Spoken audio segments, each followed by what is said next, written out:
Thousands are expected to gather at the Washington Monument tomorrow for the March for Science. The march is an attempt to spread awareness on climate change and the importance of science. Mitra Gajar has more on the event.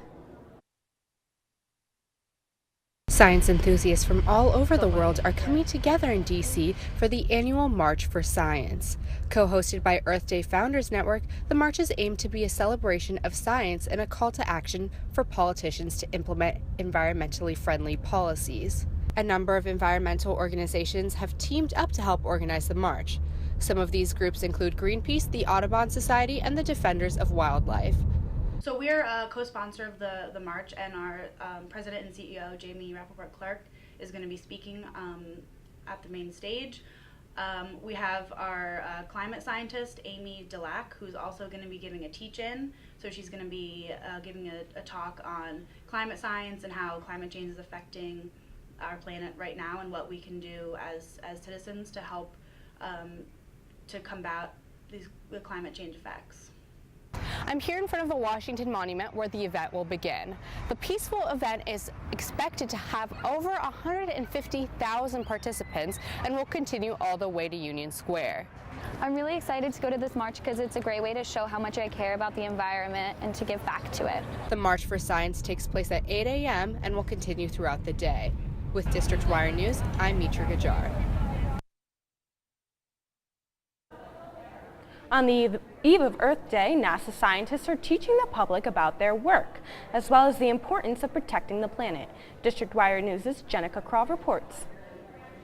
NASA is encouraging students to learn more about science at their annual Earth Day celebration in D.C. So really our goal is just to come out here and talk about some of the great science that we do at NASA and engage with these groups, with the kids, in schools and with the general public. The event offered a series of hands-on activities and science talks from NASA scientists. A special appearance was also made by former astronaut Scott Altman. Oh, hi.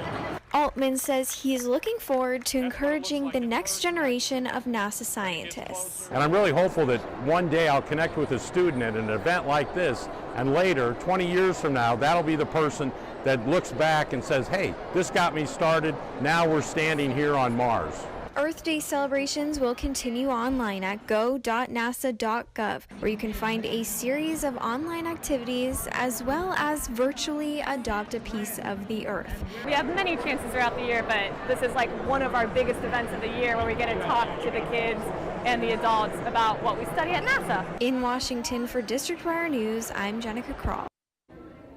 UC Berkeley officials say they have a grave concern of violence on campus if Ann Coulter speaks at the university next week. The conservative political commentator and author of In Trump We Trust tweeted she will appear next Thursday as planned instead of a proposed alternate date. The Berkeley College Republicans invited Coulter to speak on the subject of illegal immigration. This news comes as Berkeley has seen a rise in clashes between far-right and far-left protesters recently. Online dating in the district is changing in the Trump era. New data from popular dating sites reveals that singles in D.C. are increasingly advertising their political preferences in online dating profiles.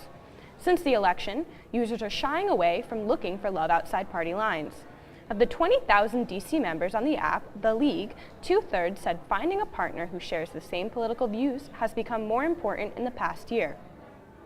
American University's fraternity Sigma Alpha Mu has made national headlines for a philanthropy event it tried to throw to raise awareness for military members who suffer from PTSD.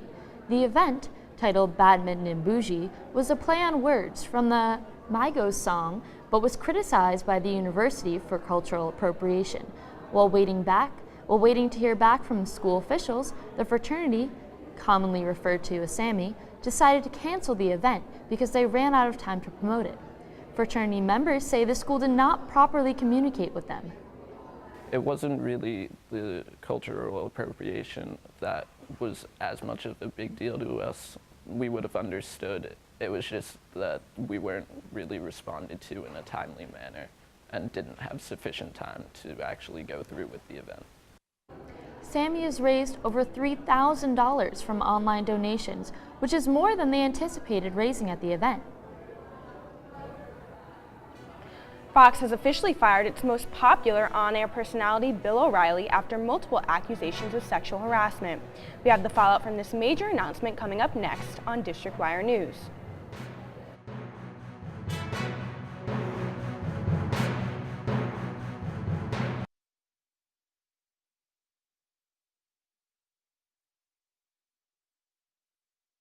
Secretary Jim Mattis, Syria is still in possession of chemical weapons. Syria's possession of chemical weapons is in violation of the United Nations Security Council resolutions. While speaking in Israel, Mattis also said that the Syrian Air Force has dispersed its combat aircraft. French voters take the polls this weekend for the 2017 French presidential election. Voters will choose 2 candidates from a group of 11.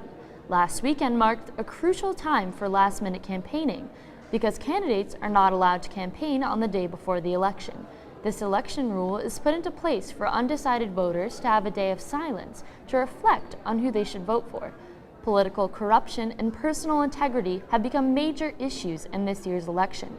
Many French citizens are worried that after the Paris attacks last year and recent security threats to the nation, the far right will win the election in France. This election is said to be one of the most unpredictable elections in French history since the post-war era. In regards to the French elections, I'm just kind of worried now because of everything that happened yesterday, the attacks on Champs-Élysées. I'm worried that that will lead to a rise in popularity for Le Pen, which is the extreme right candidate. But I don't know, we'll see. Hopefully that doesn't happen. Booths will open from 8 a.m. and close outside big cities at about 8 p.m. for French voters. A nonprofit based in Arlington is helping families who have lost a loved one serving our country. We'll have more on the special programs they provide for the families of the fallen. And new barriers are coming to the south lawn of the White House that will distance tourists. We'll have more after the break.